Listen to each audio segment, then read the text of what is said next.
Hello everyone, welcome back to our platform, the Classroom Study. In today's lecture, we will discuss Jordan canonical form and to discuss this particular topic, सबसे पहले हम generalized eigen vector को discuss करेंगे and throughout the lecture we will denote generalized eigen vector by GEV and then we will discuss cycle of generalized eigenvector and then generalized eigenspace that will be denoted by GES in our lecture. Cycle of generalised eigen vectors इनके basis पर हम Jordan blocks को define करेंगे and Jordan blocks are the crucial part to define the JC form. Okay, so let us start the discussion कि हमें Jordan canonical form की ज़रूरत क्यों है. हमने हमेशा डिस्कस किया है कि कोई भी एक मैट्रिक्स ए है उसको हम एक लीनियर ट्रांसफॉर्मेशन के जैसे देख सकते हैं और हर एक लीनियर ट्रांसफॉर्मेशन के लिए हम हमेशा उसका मैट्रिक्स रिप्रेजेंटेशन आइडेंटिफाई कर सकते हैं. ठीक है, so when this is the case for the finite one. Okay, अब जब ये दोनों ही मैट्रिक्स को रिप्रेजेंट कर रहे हैं तो we know which one is the simplest matrix. Okay, zero matrix is not in the discussion. So हम हमेशा ऐसी मैट्रिक्स सोचते हैं जो डायगोनल मैट्रिक्स हो, क्योंकि इस केस में उनकी पावर्स आइडेंटिफाई करना, उनकी इन्वर्स आइडेंटिफाई करना या इनसे रिलेटेड हर एक डिस्कशन बहुत आसान हो जाता है. बट ऐसा तो ज़रूरी नहीं है कि हर एक मैट्रिक्स, हर एक लीनियर ऑपरेटर या ट्रांसफॉर्मेशन हमेशा डायगोनलाइजेबल ही हो. तो अगर कोई भी मैट्रिक्स और लीनियर ट्रांसफॉर्मेशन डायगोनलाइजेबल नहीं है, ऐसे हमने एग्जांपल्स भी किए हैं, तो उस केस में जॉर्डन कैनोनिकल फॉर्म हमारे डिस्कशन में आता है. जॉर्डन कैनोनिकल फॉर्म को हम ऑलमोस्ट डायगोनल मैट्रिक्स के जैसे ही ट्रीट कर सकते हैं. ये डिस्कशन सब कैसे होता है यही हम इस लेक्चर में देखेंगे. First of all let us discuss कि हमने प्रीवियस लेक्चर में ऐसे डिस्कस किया था that T is a linear operator from a vector space V to V. इस लीनियर ऑपरेटर के लिए वी फिक्स्ड और we identify a lambda from the field F on which the vector space V is defined. Now for this lambda we identify some non-zero vectors. Okay, some non-zero vectors x from the vector space V for which t minus lambda I on x is equal to 0, right?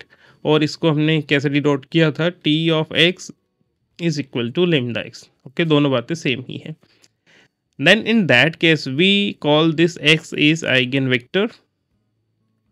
Okay, and if we collect all these eigenvector corresponding to this eigenvalue, then and include the zero vector, then we got a new subspace that is E lambda, right? Now since we have a vector subspace of this vector space V, so we can talk about some basis for this eigenspace B lambda, right? हमने इस T को diagonalisable बोलने के लिए एक statement देखा था कि अगर हम इस टी की सारी आइगन वैल्यू के करस्पॉन्डिंग सभी आइगन स्पेसेस के बेसिस का अगर यूनियन ले लें तो वो यूनियन सपोज हमारे पास आइगन वैल्यूज़ हैं lambda 1, lambda 2, lambda 3, lambda 4. Okay, suppose lambda 1 के करस्पॉन्डिंग हमें आइगन स्पेस मिला लेमडा 1, ई लेमडा 1, lambda 2 के corresponding E lambda 2, then corresponding to lambda 3 we have E lambda 3 and E lambda 4. Okay, since these all are subspaces, so we can think about basis. Suppose this is beta 1, this is beta 2, this is beta 3 and this is beta 4. These are the ordered basis for these eigenspaces. Now if you take the union of these ordered basis of these eigenspaces, then this will create a set that is beta, and this beta is ordered basis for V. Okay, अगर ऐसा सा case है, if it happens then T is diagonalizable. Okay, तो जब कोई भी ऐसा case होगा तो हम बोलते हैं T डायगोनलाइजेबल होगा. ठीक है, अब इन केस अभी हमने बात की कि ज़रूरी तो नहीं है कि टी हमेशा डायगोनलाइजेबल हो, तो अगर डायगोनलाइजेबल नहीं है तो उस केस में हम ऐसा कह सकते हैं कि बीटा 1, बीटा 2, बीटा 3, बीटा 4 में से कम एक ऐसा बेसिस रहा होगा जिससे कि ये सभी मिलकर इस बीटा को नहीं बना पा रहे हैं। हो सकता है बीटा 1 में हमारे पास एलिमेंट कम रह रहे हो सकता है बीटा 2 में, हो सकता है बीटा 1 और बीटा 2 दोनों में ही कम रह रहे हो। तो हम क्या कह रहे हैं कि इन सभी बेसिस में से कम कोई एक ऐसा बेसिस रहा होगा जो कि जिससे कि ये सभी बेसिस मिलकर इस बीटा को नहीं बना पा रहे हैं। इस बीटा को नहीं बना पा रहे हैं मतलब V के पास एक ऐसा बेसिस नहीं आ रहा है जिसके अंदर आइगन वेक्टर्स है, और जब ऐसा है then T is not diagonalizable, right. तो इस वाली प्रॉब्लम को हम कैसे इग्नोर कर सकते हैं, कैसे इसको हटा सकते हैं? तो हम क्या कर रहे हैं कि ये जो डिस्कशन है फॉर द आइगन स्पेसेस, हम इनको जनरलाइज करते हैं, ठीक है। We generalise these and get generalised eigen spaces. Okay, तो यही मेन मोटिवेशन है जैसी फॉर्म को पढ़ने का, जहाँ पर किसी बेसिस का नहीं मिल पाना, टी का डायगोनलाइजेबल नहीं हो पाना, ये दोनों चीज़ें जो है वो हमें जैसी फॉर्म की तरफ ले जाती है, ठीक है। सो जब हम जनरलाइज्ड आइगन स्पेस को पढ़ेंगे तो हमारे दिमाग में ये चीज़ क्लियर होनी चाहिए कि हम इसे क्यों पढ़ रहे हैं, because there is some basis for these eigenspaces which is too small to create a basis beta that contains the eigenvector, and hence in that case T will not be a diagonalized linear operator. Okay, so now let us start the discussion of definitions. Particularly इस section में हमें definitions और example को ही discuss करना है, but आपको पता है कि केवल डेफिनेशंस के बिहाफ पे किन्हीं एग्जाम्पल को सॉल्व करना थोड़ा मुश्किल है, तो इनमें हम कुछ इंपॉर्टेंट स्टेटमेंट को भी डिस्कस करेंगे। Okay, so now let us start with the definition and this definition defines generalized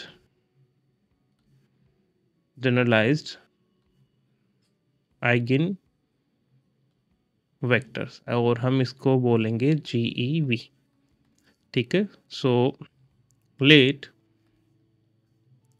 T be a linear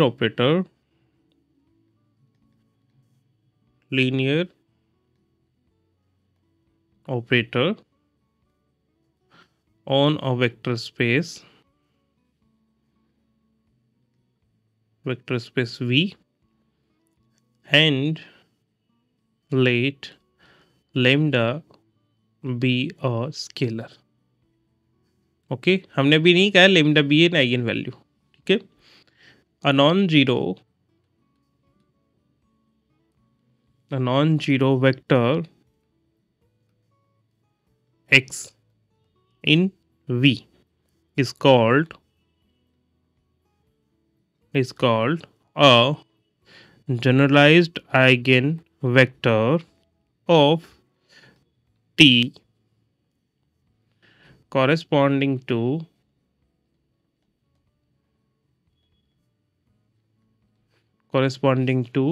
lambda if T minus lambda I to the power P on X is equal to 0 for some positive integer P। Now you see, हो सकता है कि हमें T minus lambda I to the power 2 के लिए x की value 0 मिल जाए, ठीक है। अगर हमें 2 के लिए 0 मिल ही गई है तो obviously T minus lambda I on suppose you can have some k which is greater than 2, इन सब के लिए 0 ही मिलेगा, ठीक है। तो इसका मतलब जब हमें हर एक पावर के लिए विच इज़ ग्रेटर देन 2, अगर ये 0 है तो ग्रेटर देन 2 के लिए अगर हमें 0 मिल रहा है, इसका मतलब हमारे लिए वो पावर इम्पोर्टेंट है जिसके लिए हमें सबसे पहले 0 मिल रहा है, right? So now we are going to discuss the smallest power p for which t minus lambda I to the power p on x is equal to 0, और उसी से ही हम cycle of generalised eigen vector को discuss करेंगे, ठीक है? So now note that if x is a generalized eigenvector of t corresponding to lambda, अब हम यहाँ पर सबसे पहले ये दिखाएंगे कि लेमडा आइगन वैल्यू है, ठीक है? किस तरीके से lambda and p is the smallest positive integer for which we got t minus lambda I to the power p on x equal to 0. इसका मतलब इससे पहले जितनी भी पॉजिटिव पावर है उनके लिए कभी भी ये एक्सप्रेशन 0 नहीं है, ठीक है? Then t minus lambda I to the power k on x is never equal to 0 where k is strictly less than p. So k क्या हो सकता है? k could be 1 2 3 4 up to p minus 1 तक कुछ भी हो सकता है. तो ये हमें एक जनरलाइज्ड वेक्टर्स मिल रहे हैं कि जैसे ही हमारे पास, अच्छा, जब हमें स्मॉलेस्ट पॉजिटिव इंटीजर p के लिए ये एक्सप्रेशन 0 मिल रहा है, देन हम हमारे थोड़ी सिंप्लिसिटी के लिए we will call this x is a generalised eigen vector of order p, ठीक है? अगर हमें स्मॉलेस्ट ऐसा कुछ मिल रहा है तो, ठीक है? In this case we call x is a generalized eigenvector of order p. In case p is the smallest one, तब हम इसको बोलेंगे x is a generalized eigenvector of order p, ठीक है? अब अगर ये generalized eigenvector है of order p, so let me write if x is a generalized eigenvector of order p, then ये सारे expressions नॉन जीरो होंगे, but in particular let me discuss then t minus lambda I to the power p minus 1, this is less than p on x will not be equals to 0, right? अब हमें ये पता है कि जब भी हम लीनियर अलजेब्रा पढ़ रहे हैं and we have a non zero vector, तब हमेशा हम ये सोच सकते हैं कि क्या ये इस लीनियर ऑपरेटर के लिए आइगन वेक्टर बनेगा, since this is not equal to 0. Okay, so then this is not equal to 0 and you can apply t minus lambda I on this particular vector, okay, that is t minus lambda I to the power p minus 1 on x. Okay, now you can see this is equal to t minus lambda I to the power p 1 plus p minus 1 on x is equal to, since this x is a generalized eigenvector of order p, then its p power has to be equal to 0.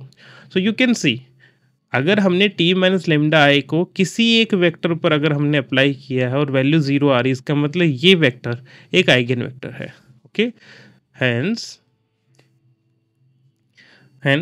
suppose y1 equals to t minus lambda I to the power p minus 1 on x. ये जो भी resultant आएगा उसको हमने y1 बोल दिया. Okay, hence this is an eigen